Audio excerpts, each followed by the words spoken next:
Hello everyone, welcome to the tangent theory classes. मेरा नाम है अमन और आज के इस लेक्चर के अंदर हम लोग करने वाले हैं class 10 chapter number 5 arithmetic progression exercise 5.2 का क्वेश्चन नंबर 9 करेंगे। ये है लेक्चर नंबर 13। इससे पहले के लेक्चर नंबर 12 तक सारे अपलोड हो चुके हैं। मैं हर वीडियो में स्टार्टिंग में एक बात बोलता हूँ, वो भी मैं आज फिर रिपीट करने वाला हूँ, जो कि प्लीज़ इंट्रोडक्शन को अच्छे तरीके से देखिए और उसको समझने की कोशिश करिए, क्योंकि वहीं से आपके क्वेश्चंस बन के आएंगे और वहीं से आपको चीज़ें समझ में आएगी। अरिथमेटिक प्रोग्रेशन का लेक्चर नंबर 13 शुरू करते हैं हम अब।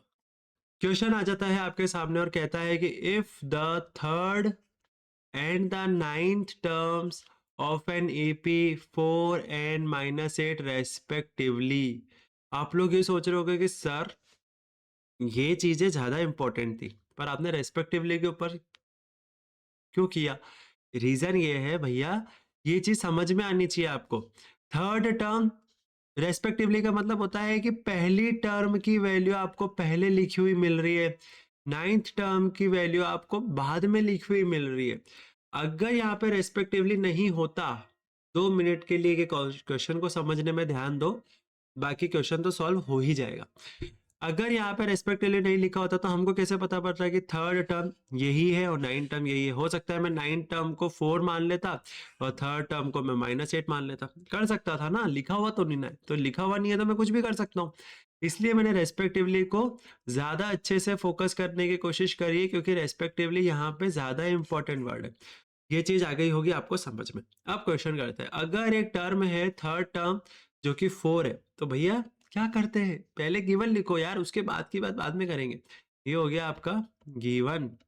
गिवन में आ जाएगा A3 की वैल्यू दे रखी है हमको कितनी, 4, और A9 की वैल्यू आपको कितनी दे रखी है, -8। ठीक है, हमको क्या निकालना है कि पूरी एपी के अंदर जो भी हमारी सीरीज बनती है उसमें 0 नाम की टर्म कब आएगी, यानी कि हमको n निकालना है। बहुत बात की बात है, पहले हमको क्या निकालना पड़ेगा, ए डी, इसके बाद ही हमारा फॉर्मूला लगेगा, तो वो करेंगे पहले, बाकी चीजें बाद में करेंगे। तो यहाँ करते हैं सॉल्यूशन।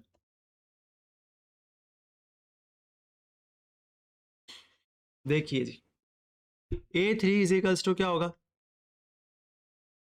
A3 मतलब होता है A+2D इजिकल्स टू 4। A9 का मतलब क्या होता है, A+8D इजिकल्स टू -8। यहाँ से हमको ए की वैल्यू निकालनी होती है, तो मैं यहाँ पे एक लाइन खींचता हूँ। ये प्लस का है, जैसे मैं येलो पेन से लिख रहा हूँ, ये प्लस का है तो ये माइनस का, ये प्लस का है तो ये माइनस का, ये माइनस का है तो ये प्लस का।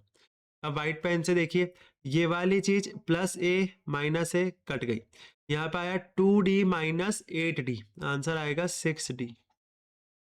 4+8, माइनस तो हट गया ना, 4+8 कितना आया, 12, तो डी की वैल्यू आएगी आपके पास -2। ठीक है, अब यहाँ पे स्पेस बच रही है तो मैं इधर ही ए की वैल्यू निकालूंगा। यहाँ पे निकालते हैं, ए देखिए कहाँ पे है। अब ये वाली इक्वेशन भी ले सकता हूं मैं और ये वाली भी ले सकता हूं, लेकिन कौन मेहनत करेगा यार, हम ये वाली लेंगे ना, सिंपल वाली इक्वेशन। तो इसको लिखो, A+2D इजिकल्स टू 4, आंसर आएगा A equals to 4 -2D। D की वैल्यू -2 है, अभी रखेंगे, 4 -2 माइनस का 2, आंसर आया 4 माइनस माइनस प्लस 2 2 जा 4, तो 8। तो A की वैल्यू क्या आई, 8 आई। अब क्वेश्चन में बोला जा रहा था, यहाँ पे देखना क्वेश्चन में क्या बोल रहे थे, कौन सी टर्म एपी की 0 होगी, यानी कि अब हमको इस वाली लाइन के अकॉर्डिंग देखा जाए तो ए एन की वैल्यू दे रखी है 0, और हमको फाइंड करना है एन कि कौन सी टर्म 0 होने वाली, कौन सी टर्म। दो चीजें क्वेश्चन में सीधा सीधा बोला, कौन सी टर्म, कौन सी टर्म मतलब एन निकालना है, तो आप एन निकालेंगे। तो एन निकालने के लिए हमारे पास एक बहुत बढ़िया फॉर्मूला है, एक लाइन खींच के पहले तो सेपरेट करो, A N equals to A+n-1 D. A N आपको 0 दे रखा है, ए आपने निकाल लिया 8 है, एन की वैल्यू निकालनी है और डी की वैल्यू -2 है।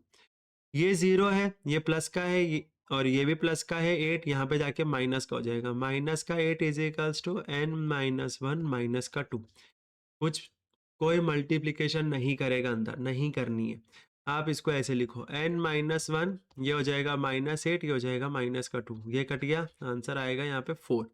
ठीक है, अब देखो n minus 1 is equals to 4, तो n is equals to 4 plus 1, तो n की वैल्यू कितनी आएगी आपको? n की वैल्यू आई आपकी 5। तो जो भी आपका लास्ट आंसर आएगा, वो लास्ट आंसर आपका आएगा n is equals to 5th term. एक बार मैं दिखा देता हूँ कि दिख रहा है ना, एक सेकेंड। अब देखिए n is equals to 5th term, ये आपका आंसर आया। क्या किया क्वेश्चन में, फटाफट से बता देते।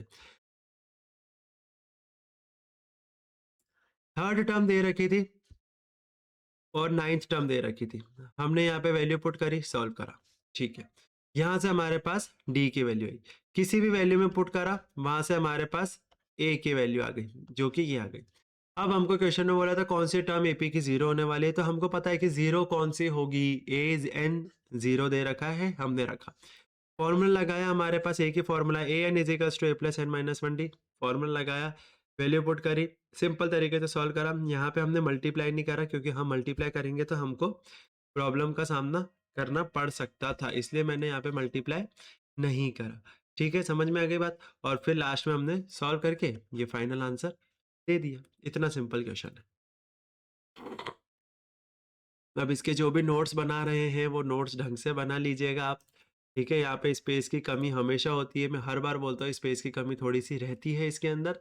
मैं ढंग से प्रॉपरली स्पेस ऑक्यूपाई करके नहीं लिख सकता, मेरी आदत है, मैं थोड़ा सा स्प्रेड करके लिखता हूँ चीज़ों को, मैनेज करिएगा।